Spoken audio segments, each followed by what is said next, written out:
A pregnant mom who's been responsible her whole life just does not disappear. Something's not right, Lord. Just give me the strength. Why is no one talking about LATOYA?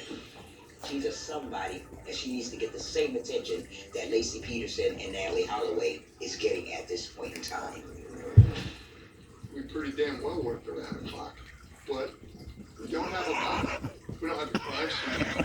You have a cooperating witness in the Yeah, car. laugh The it. person who's just committed murder. My sister-in-law crawling on the floor. Keep from walking in front of the camera. Everyone was dying. He was not going to leave any loose ends this time. What do you think's going to happen? We're coming.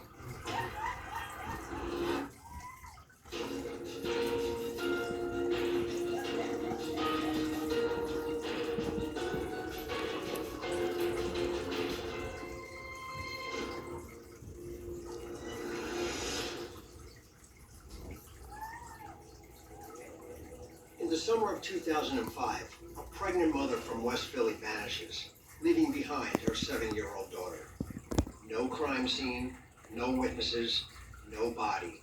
Only a family desperate for answers and a community that refuses to give up on her. This case tested every skill Philadelphia police had. Because how do you solve a murder when you can't prove someone's been killed?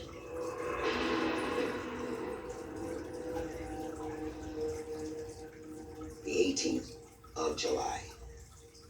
It was evening time, it was dark. My niece, LATOYA, didn't show up to pick her daughter up from daycare. That, for me, was where it just started at. The daycare knew something wasn't right because LATOYA usually get there on time. Her phone just keeps going to voice message. So they end up contacting Anthony. And Anthony went to pick her up. Anthony, who is the father of LATOYA's daughter, goes over to the home where LATOYA was living, and she's not there. Anthony and LATOYA met when they were in high school. You know, that little puppy love, that kind of thing. They dated for quite some years. And when LATOYA had her daughter, she was very happy. She wanted to be a mom. Her daughter was a world. And Anthony was a good father as well. But, you know, sometimes I guess with couples, sometimes you can go apart from one another far as the love, so they broke up. But they remained friends so that they could take care of their daughter. So Anthony did some research immediately to try to find out what was going on. He called, family members. When LATOYA's dad, Melvin Figueroa, and his wife Yvonne get the call, concern sets in immediately. I kept telling my husband, Melvin, this is not like LATOYA not to answer her phone. I got a call from my sister and Melvin, and I just heard Melvin in the background just going off. He was just belligerent, and my sister was very, very upset. This is not like her, and it really was not like LATOYA. She was a very responsible mother, and her and her daughter had closeness, and unique closeness. Worried, her family attempts to piece together where LATOYA had been that day and who she was with. She was pregnant, and her cousin said that she had a doctor's appointment that day, so that was the last location that we know of. Anthony wasn't the father of the baby that she was pregnant with. That was a man by the name of Stephen Poaches. Stephen Poaches was also from West Philadelphia. Stephen and LATOYA met in high school and became friends, and she didn't really find him that attractive or really wasn't paying any attention to him. They had been out of each other's life for quite some time, and one sunny afternoon in the summer, he was walking down the street, she was walking down the street on one side. Stephen finally got the courage to go and say something to LATOYA. And at that point, they started talking, and then they end up dating. He was funny. He was, very outgoing, taking her out places. Later that night, the family calls Stephen. He confirms he'd taken LaToya to her prenatal appointment, but they parted ways around 3, and he hadn't heard from her since. We knew something was not right, and we started calling different family members and friends. Anthony calls her job, TGI Fridays, and discovers that she hadn't shown up for work. And then he starts calling around to local hospitals. She was 5 months pregnant. Perhaps something had happened with her pregnancy, complications, and she was at the hospital. And she's not there either. I'm thinking, could somebody maybe have kidnapped her, or... I didn't want to think the worst at the time, obviously. So the next day, we end up calling the police and putting in a report for missing person. And they told us that we had to wait 48 hours. After the 48-hour waiting period, on July 21st, 2005, it was assigned to Southwest detectives. The detectives, they interviewed everybody that was close to her, all her family members. As police aren't talking to family members, their daughter was a joy. She works at Fridays as a waitress. She has a side gig at NBC Suites, which is cleaning the rooms there. And she wanted to be a nurse. She didn't rely on anybody for anything. She was very self-sufficient. LaToya went to nursing school to better herself for her and her daughter because she was an independent single mother. And her spirit spoke loudly in wanting to help other people in just like a caretaking type of a way. So police, using their common sense, saying, well, this is not an irresponsible adult, not an irresponsible mother. Something is afoot of why she just suddenly disappeared. The father of her baby was the last person with her when she disappeared that day, on the 18th. So, naturally, they want to speak to Stephen Coaches to find out what he knows about LaToya's disappearance.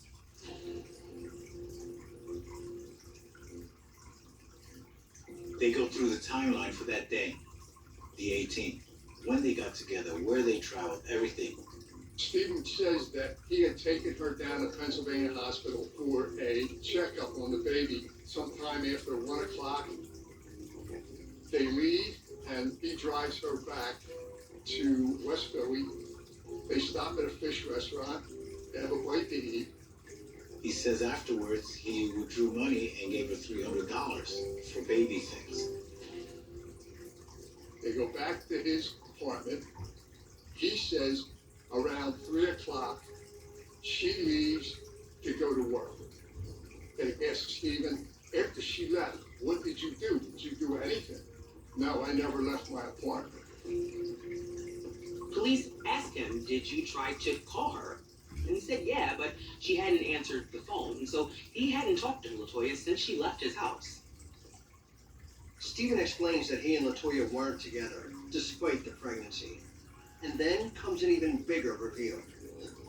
He had recently had a newborn baby that was born sometime in July, like July 1st, with his live-in girlfriend. Stephen's upfront with police that LaToya had gotten pregnant with their child while he and his girlfriend were on a break, and points their attention to another complicated relationship in LaToya's life. He talks about Anthony and basically says that they were co-parenting and they weren't getting along.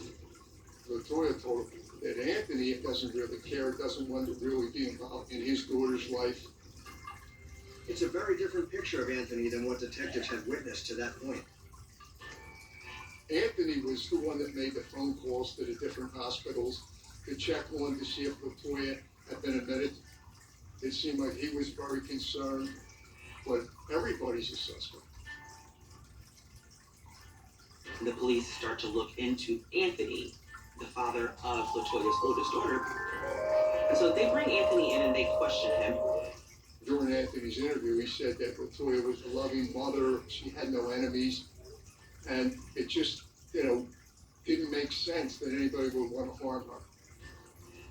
Anthony and LaToya had been apart for years, but Anthony reveals to detectives that might have been about to change. Anthony was dating someone else, but it wasn't really working out, and he had spoken to LATOYA, and they talked about perhaps getting back together and then moving to Florida. Anthony still loved her and was talking about, why don't we get together? I'll raise this baby as my own. So when you look at the interview with Anthony, and then you look at what Stephen's telling us, that Anthony actually doesn't really care, doesn't want to really be involved in her life. There's two different stories. We don't know who's telling the truth. And we have to keep all our doors open at this point, because we don't know what happened to her. It's like she just disappeared off the face of the earth. Coming up. This guy calls out of the blue saying, I got information. She said some young lady jumped out of a van and started kicking me in my stomach. We all looked at one another. He knows something, and he's involved.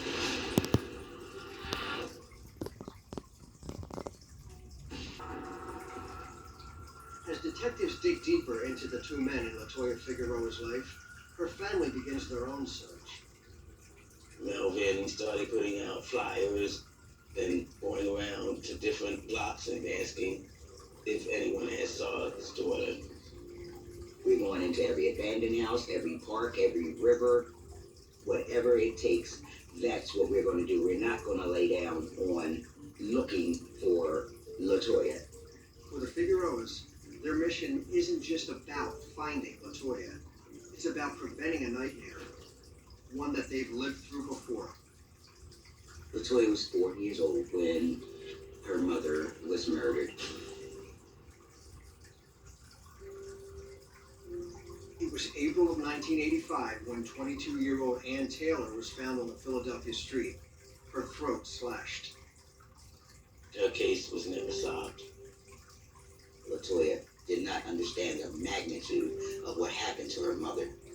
But to grow up and have that being absent out of your life, that would affect anyone in a devastating way, especially under the circumstances. I believe Melvin was thinking about Anne and thought, wait a minute, now my daughter? Melvin was relentless in his search for LATOYA. They were really hard to ignore if you were living in the city at that time, because they wanted everyone to know that LATOYA was missing. Most of the people in West Philadelphia have lived there all of their lives. Their parents lived there, their grandparents lived there. And so they just, are West Philly born and bred. Everyone kind of knows each other. And the community really came together and rallied behind Melvin Figueroa to find her. Anyone have any information on my daughter, please come forward. Just seeing everybody coming together to try to put the word out there, that was very much needed.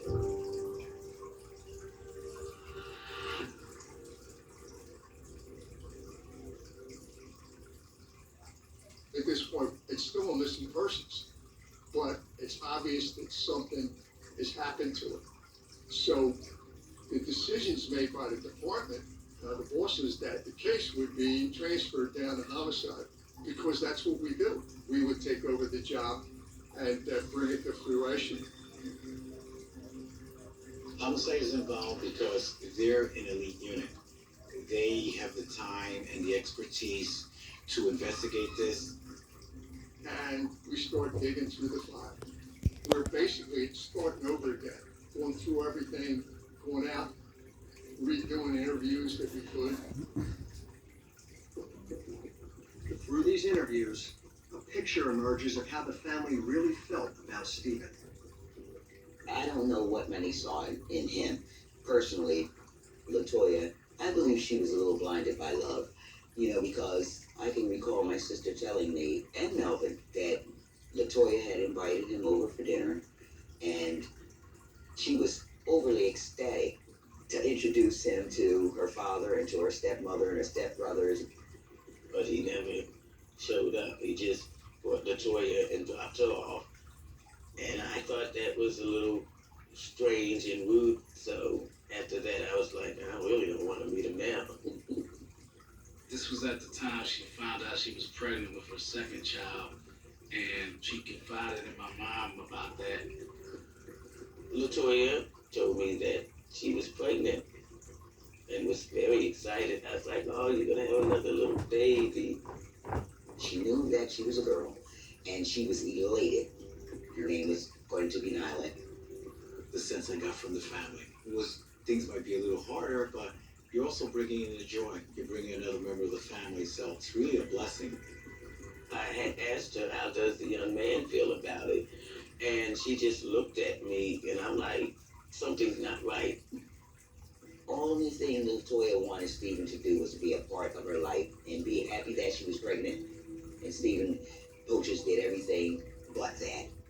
And at this point, she found out about this situation with this other young lady being pregnant as well. This young lady, apparently Stephen was with before he even ran back into LaToya. LaToya did not know he was in another relationship.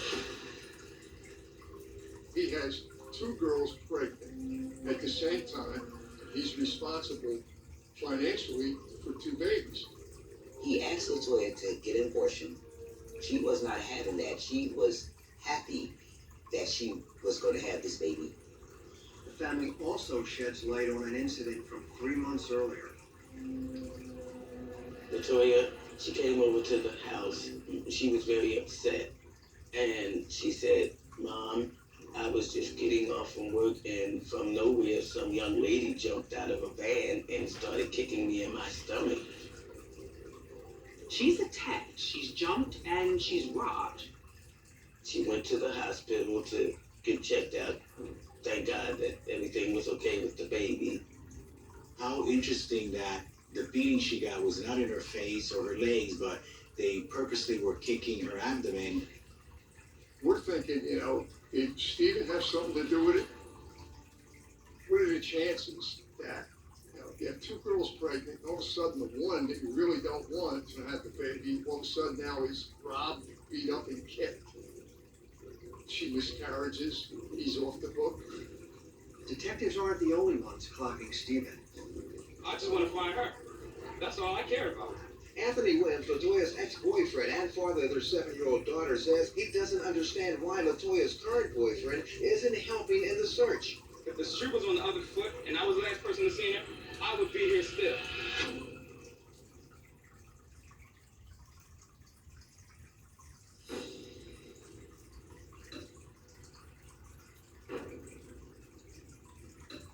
With all eyes on Stephen Poaches, the father of LaToya's unborn child, detectives turn to the other woman in his life, Lisa Lawrence. They reach out to her. She comes and speaks to them. She comes with an attorney, which is very interesting of why she would bring an attorney. She talks about Stephen and gives a history of how they were together. She refers to him as her fiancé, and they had recently had a child on July 1st. Miss Lawrence says while she was pregnant, she became aware of LATOYA Figueroa being pregnant and has forgiven its indiscretion. And the police delve into, were you angry at her? Was he angry? Was he upset? And she reveals that, yes, he was not happy with it. We asked, did you have anything to do with LaToya being robbed and beat up and kicked? And she said, no, not me. She says, oh yes, I heard about it, but I didn't do it. And she admits there was some bad blood or kind of rough conversation between both ladies, which occurred on multiple occasions. She's asked, would you take a polygraph? A lot of times we ask somebody to take a polygraph and they kind of freeze up. I don't know. So that sends bells and whistles off to us. But she said, sure, I'll take a polygraph. She was very forthcoming. So we felt that at that point in the investigation that it wasn't important enough for her to take that polygraph test at that time. When it comes to polygraphs, detectives often have to make a judgment call. In a situation like this where a cop's instinct is that someone's telling the truth, the stress of the test can do more harm than good by shutting down a witness they may need to come back to.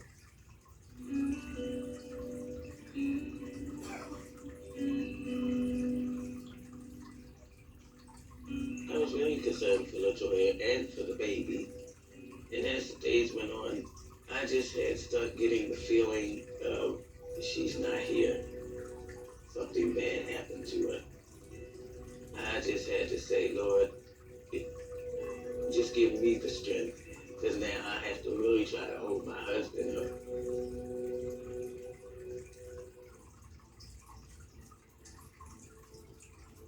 Here in Philadelphia, there's a station called Power 99, and in the evenings, a DJ named DJ Golden Girl would host a show, and it was a very popular show in the city. Golden Girl herself had become a local celebrity. Golden Girl extended her hand to let Melvin come on the show and talk about it, because she was interested in finding LaToya as well. Melvin talks about the fact that they've set up a tip line and they are collecting reward money so that they can offer a reward for LaToya's return. And during that conversation, he reveals Stephen Poaches was not helping them search for LaToya. And people are calling in. So it's not just Melvin, but people putting in their 2 cents. Stephen Poaches is listening to that station and not liking the fact that people are asking, well, why isn't her future baby daddy not involved? Or maybe the baby daddy did. And he's so concerned that he showed up at that radio station to give his version. What happened to her? I think the first time girl listen, she did this for 2 days. Now, I admit this is a little long, but she did this before for 2 days. No calls, no show. What do you think happened to her? Hopefully, I just think she's stressed. Hopefully, she just fed up with a lot of things. Hopefully, she just want to get away. He says the reason why he hasn't been assisting in the searches is because LaToya's family suspects him, and he doesn't think that he can trust them. And he seemed to be concerned about LaToya's family, like threatening him, coming after him. Nobody was studying him. We asked Stephen Poaches to come into homicide, basically to go over his story again. And we confronted him with, well, why aren't you helping out looking? He says, well, I keep calling her cell phone. What? He doesn't hand out posters, he doesn't do anything. He just goes on about his life like, well, she left, she disappeared, that's not my problem. That's just not normal. He was supposed to be this guy that really cared about her, and went to the doctors with her and all that. We all looked at one another. He knows something, and he's involved. But at this point, we don't have a body, we don't have the crime scene, we don't have enough to box him in. But we're coming.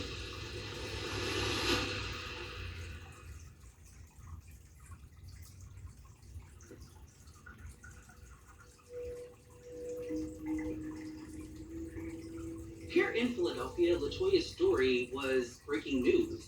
It was on every newspaper and every lead story on the news, but nationally, it wasn't getting any attention. And this is right after the Natalie Holloway case, the Lacey Peterson case. All the news shows covered, these white girls disappearing. My niece LaToya, who was black mixed with Latino, she wasn't worth talking about. They were not bringing exposure to her in the national media. In my opinion, part of the reason why the mainstream media don't give these cases the attention that they deserve is because they don't believe that women like LaToya are relatable to most of America. LaToya was from a low-income area of West Philadelphia. She was a young single mother. She had 2 different baby fathers. And so I think people don't elevate them to where they need to be because of these preconceived ideas that nobody's going to care about a pregnant girl from West Philadelphia who's missing. She's a somebody, and she needs to get the same attention that Lacey Peterson and Natalie Holloway is getting at this point in time. So local bloggers here in the city started to question why no one was talking about LaToya's case. And so one of those bloggers decided to reach out. They started emailing Nancy Grace and CNN asking, why is no one talking about LaToya? Had she ever gone missing before as long as you've known her? No, never. Has anybody used her cell phone, Tasha? No, nobody's used her cell phone. None of her credit cards have been used since the day she's been missing. Is she like me? Always has her cell phone with her? Oh, definitely. She has a 7-year-old daughter. Always keeps it turned on. Yes.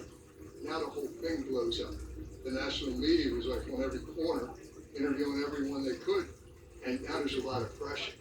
The bosses, they're asking questions. What are you guys doing? We pretty damn well work around the clock. You know, 8 detectives get there like 8 o'clock in the morning and leave at 2 o'clock in the morning. Come back, do the same thing the next day. Your gut feeling is Stephen Poaches is involved, but you can't get a warrant with that. You can't use it in court. We don't have a hammer to go in there.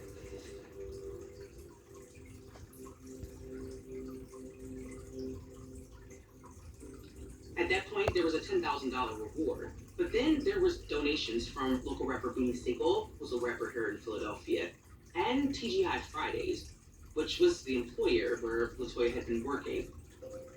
And the reward grew from $10,000 to $100,000. When I found out that the reward was that high, I was like, they're showing brotherly love in the city right now. You've got some folks that say, I'll sell my grandmama for $100,000. So, people started talking. Money talks. A reward that big can help generate tips, no question. But even with that kind of incentive on the table, detectives don't just sit back and wait for the phone to ring. We're always looking for other ways to push a case forward. We're trying to think of different ways to shake this case up a little bit. And bingo, there was the answer. They'll shoot. At the time, I was an FBI agent working on the Philadelphia Violent Crimes Fugitive Task Force in Philadelphia.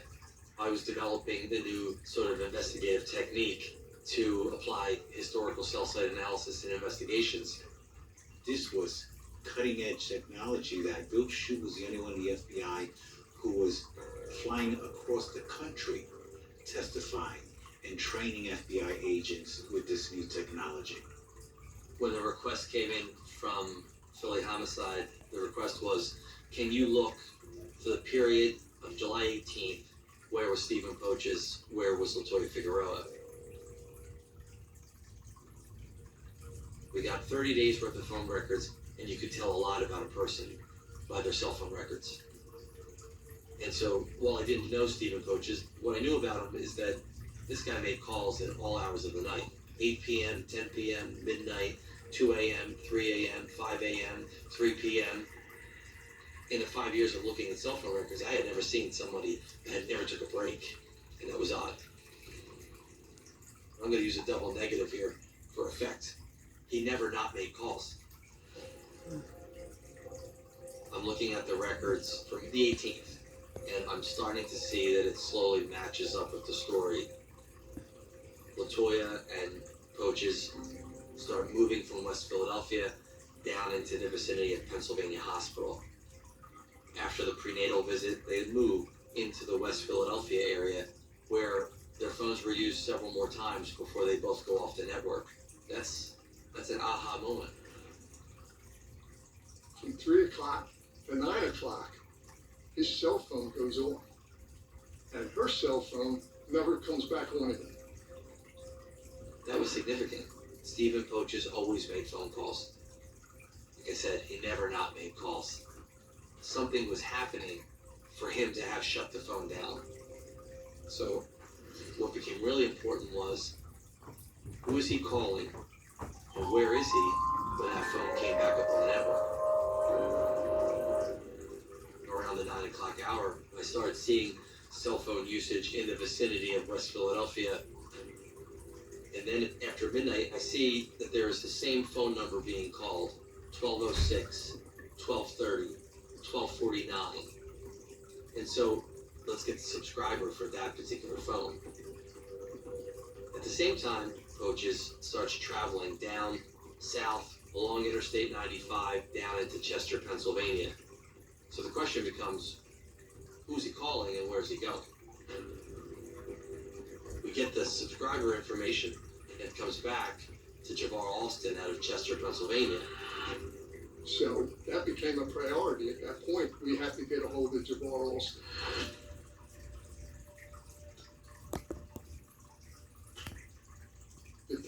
go out, they bring him in, they're talking to him.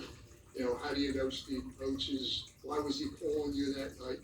And he's not forthcoming, right? I'm outside patiently waiting. I'm anxious to find out what's going on. But, you know, Chuck's in there doing his thing. And a phone call comes in to the desk man. And I can hear him talking. They receive a tip from a man named Walter Myatt. This guy calls out of the blue saying, I got information. Do I get the reward with the information? The desk man puts his hand over the receiver and says, anybody know the name Alston? And I'm like, yeah, I think Chuck has him in the interview room right now. He's like, oh, somebody's trying to have him killed. Wow. This changes everything now.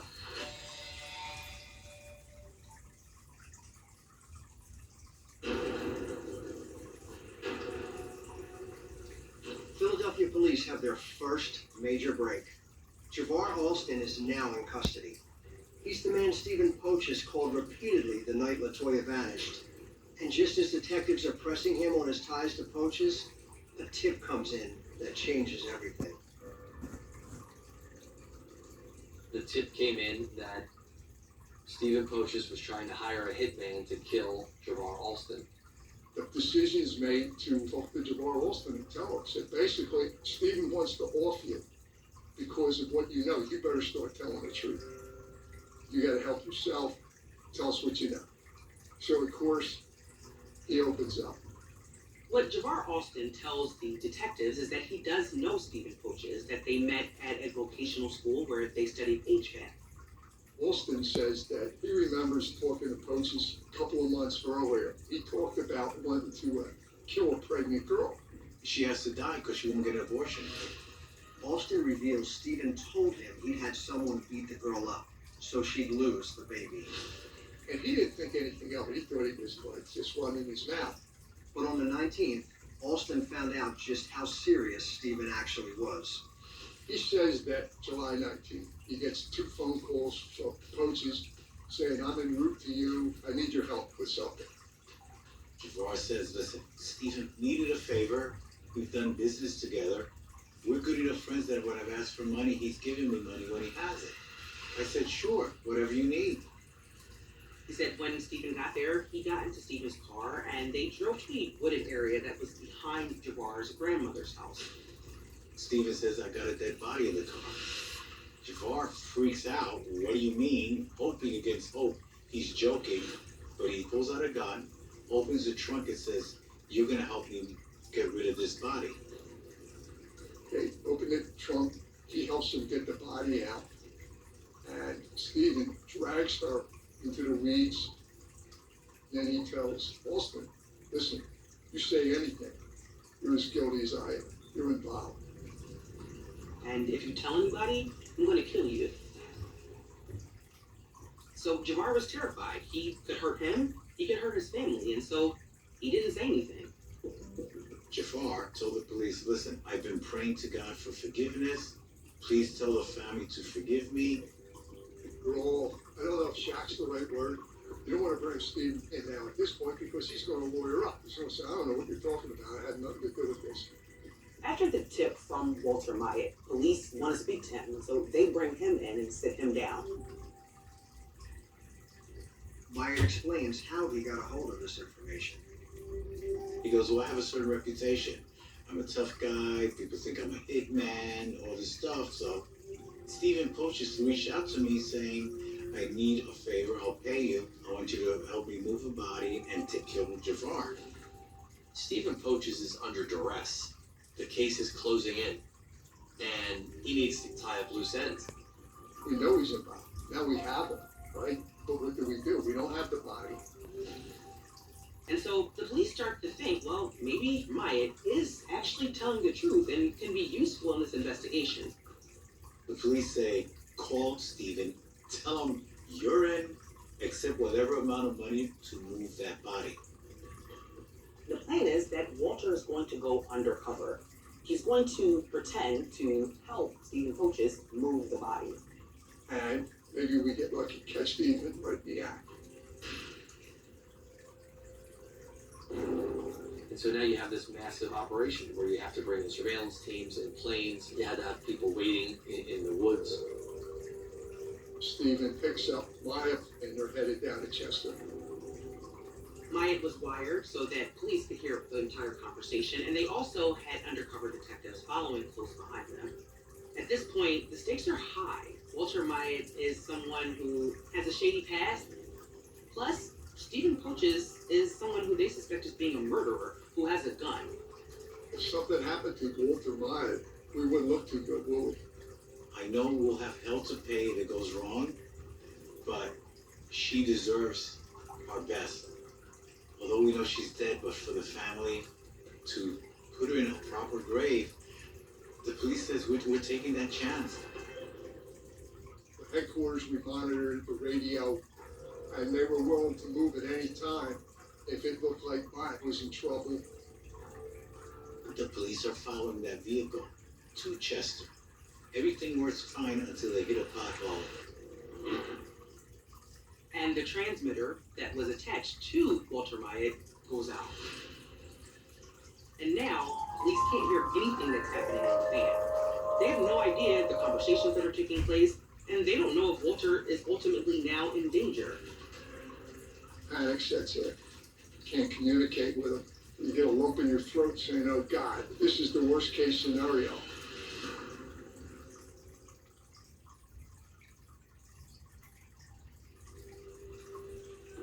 An undercover operation to catch Stephen Poaches moving LATOYA Figueroa's body goes sideways when they lose the live feed to their informant.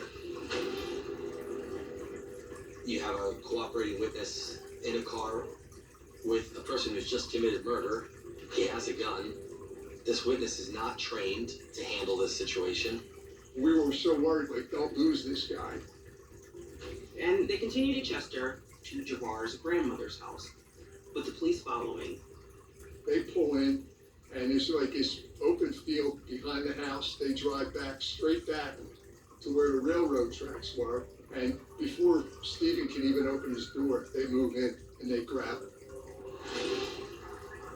The police converge on Stephen Poaches, and he is placed under arrest. And of course, that's when they found LATOYA Figueroa, her body. It's severely decomposed, but we found that she was clearly strangled. And Stephen has the tools, a shovel and other items. He's got a .45 caliber handgun. He has a bulletproof vest. Based on how Poaches was dressed, we believe he was also going to kill Mr. Myatt. He was not going to leave any loose ends this time.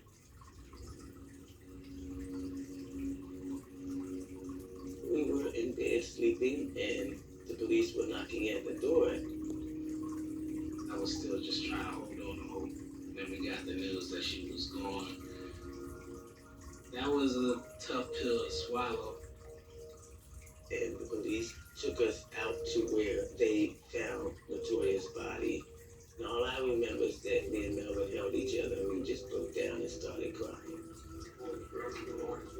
Family and friends of LATOYA Figueroa say the rosary as they comfort one another next to the field where her body was discovered around midnight in Chester. Her father, Melvin, shakes with grief. That was very hard. Watching the pain that my sister and Melvin was going through was unbearable. And LATOYA was no longer here. Her mother was murdered just about the same mannerisms that she was murdered. So that was like deja vu, like a nightmare that you couldn't wake up from. The night that Poaches is arrested, he's sitting there, he's warned of his rights. So he's in the room and he's not saying a word. And then he goes, what am I looking at? I said, you strangled and dumped a 24-year-old female that you had a relationship with that was carrying your baby at 5 months. What do you think's going to happen? You're going to get the death penalty. At which point he made a statement trying to at least minimize what he did.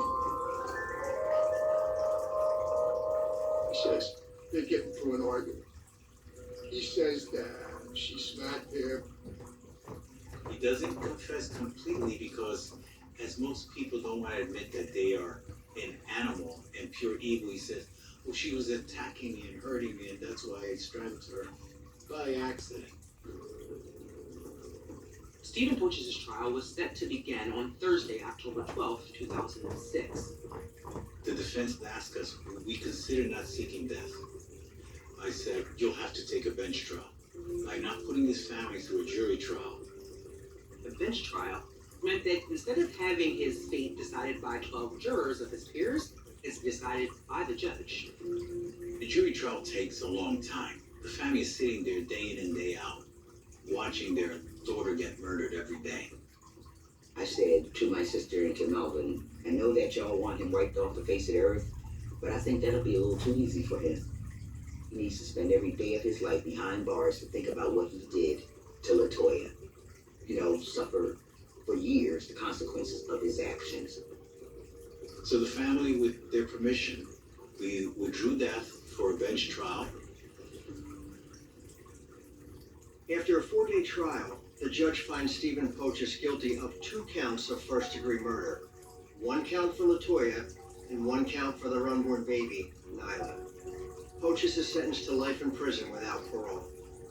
It's not easy to lose a child just like that. And deep in my heart, I always knew it was him.